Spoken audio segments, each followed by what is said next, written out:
Well, good evening once again. Day 1237 of the Trump administration. 147 days remain until the presidential election. The protests and rallies that have rocked our nation after the death of George Floyd have entered their third week, and today Americans gathered once again to raise their voices against police brutality. Today, the final public funeral for George Floyd took place in his hometown of Houston, Texas, a proper homegoing 15 days after his life ended while under the knee of a Minneapolis police officer. Family and mourners gathered at the Fountain of Praise Church to remember his life while calling on this nation to seize this moment as the starting point for change. We are not fighting some disconnected incidents. We are fighting an institutional, systemic problem. No more 8 minutes and 46 seconds of injustice and the mistreatment of African American men at the hands of the laws of this nation and anyone else. There will be no more 8 minutes and 46 seconds that you will be in pain without getting justice. He changed not only this country, not only the United States, he changed the world. George Floyd changed the world. Presumptive Democratic presidential nominee Joe Biden also honored George Floyd in a video message that linked his murder to the broader struggle for civil rights. We cannot leave this moment thinking we can once again turn away from racism that stings at our very soul. As Thurgood Marshall once implored, quote, America must dissent from indifference.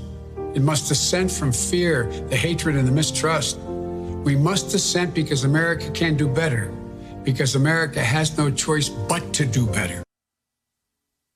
George Floyd's death in police custody has galvanized a nationwide movement that has taken its message even to the doors of the White House. Today, the president said nothing about George Floyd. The president chose instead to spend this day spreading a conspiracy theory about a 75-year-old man who's hospitalized recovering from a skull fracture. His name is Martin Gugino. We saw him shoved to the ground by Buffalo, New York police officers last Thursday during a peaceful protest against Floyd's killing. Here is what Trump posted to social media, and we quote, Buffalo protester shoved by police could be an Antifa provocateur. 75-year-old Martin Gugino was pushed away after appearing to scan police communications in order to black out the equipment. One American News Network I watched, he fell harder than he was pushed, was aiming scanner. Could be a setup. 2 officers have now been charged with assault. Gugino remains hospitalized. Trump there cites One American News Network, the conservative cable outlet. And the report he mentions was done by a man who has reported for a Russian propaganda outlet that U.S. intelligence says tried to interfere in our 2016 election. In a brief text message, Martin Gugino issued this statement today, quote, no comment other than Black Lives Matter, just out of ICU, should recover eventually. Thanks. New York's governor was outraged at Trump's post and was unsparing in his criticism. How reckless, how irresponsible, how mean, how crude. I mean, if there was ever a reprehensible, dumb comment, and from the President of the United States, at this moment of anguish and anger, what does he do? Pours gasoline on the fire. On Capitol Hill, Republican senators were asked for their thoughts on the matter. With just a few exceptions, while it remains remarkable to watch, most were reluctant to speak. Do you think that that's an appropriate move of the president at this moment? I just saw the tweet and I know nothing of the episodes. Senator Cornyn, can you stop at the mics for a second? What do you make of the president's tweet this morning? And does the president need to be more cautious about what he tweets?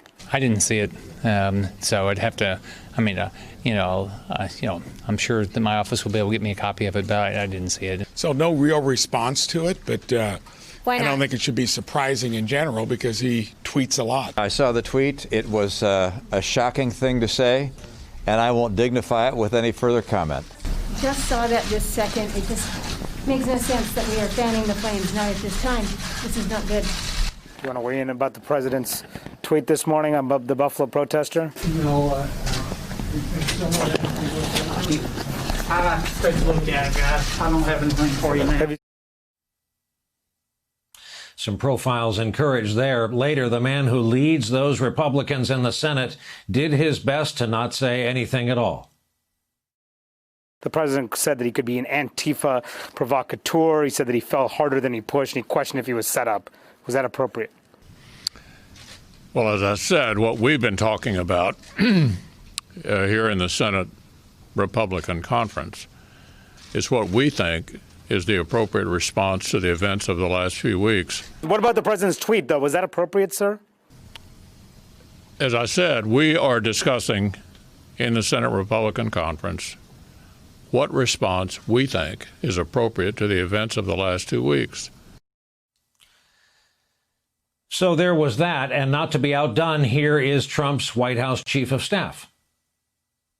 Did you have a reaction to the president's tweet earlier today regarding the man in Buffalo? Beg your pardon? Did you have a reaction to the president's tweet? I learned a long time ago not to comment on tweets, and I'm not going to break that practice. But they are official statements, regardless of the medium. Should the president be tweeting about possible conspiracy theories?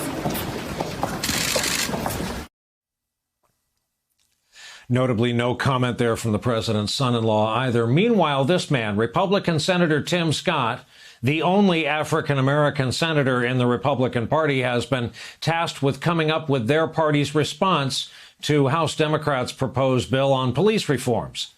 The White House is also very involved in that effort. Tomorrow, one of George Floyd's brothers is expected to testify before the House Judiciary Committee on the topic of police reforms. In another development, Politico has spoken to 10 members of the National Guard who say they were uncomfortable with the way they were used at protests in response to George Floyd's killing. Quote, they felt that while they swore an oath to uphold the Constitution, their presence at times intimidated Americans from expressing their opinions and even escalated the tension. One Guard member who was assigned to clear protesters out of Lafayette Square last Monday told Politico this, quote, the crowd was loud but peaceful, and at no point did I feel in danger, and I was standing right there in the front of the line, he said. A lot of us are still struggling to process this, but in a lot of ways, I believe I saw civil rights being violated in order for a photo op.